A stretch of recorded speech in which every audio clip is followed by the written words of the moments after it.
বন্ধুরা, আপনারা বিষমুক্ত রোগমুক্ত ফল খেতে চান, তবে ফুড ব্যাগের ব্যবহার করুন। বন্ধুরা, আপনারা ঠিকই ধরেছেন।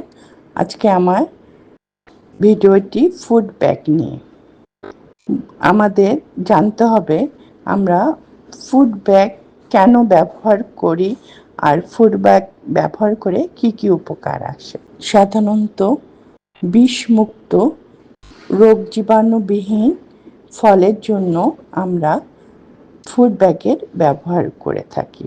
আমি আমার ছাদ বাগানে ফুড ব্যাগের ব্যবহার করি। যদিও এটি কিনতে একটু পয়সা বেশি লাগে, তবে উপকারিতাই বেশি। ফলের গুটি সেট হওয়ার 40 দিন বা 45 দিন পরেই এই ব্যাগ ফলের মধ্যে দিতে হবে, তাহলে ফলের কালারটাও সুন্দর হবে আর পোকামাকড় আক্রমণ থেকেও ফলগুলো ভালো থাকবে। এই ফুড ব্যাগগুলো যে কোনো নার্সারিতেই পাওয়া যায় এবং একটি ব্যাগ কয়েকবার ব্যবহার করা যায়। আমি তো আমার ছাদ বাগানে ফুড ব্যাগ ব্যবহার করি, আপনারা করে দেখতে পারেন, উপকার পাবেন কনফার্ম। আজকে ভিডিওটি এই পর্যন্তই। আবার দেখা হবে নতুন কোনো ভিডিও নিয়ে।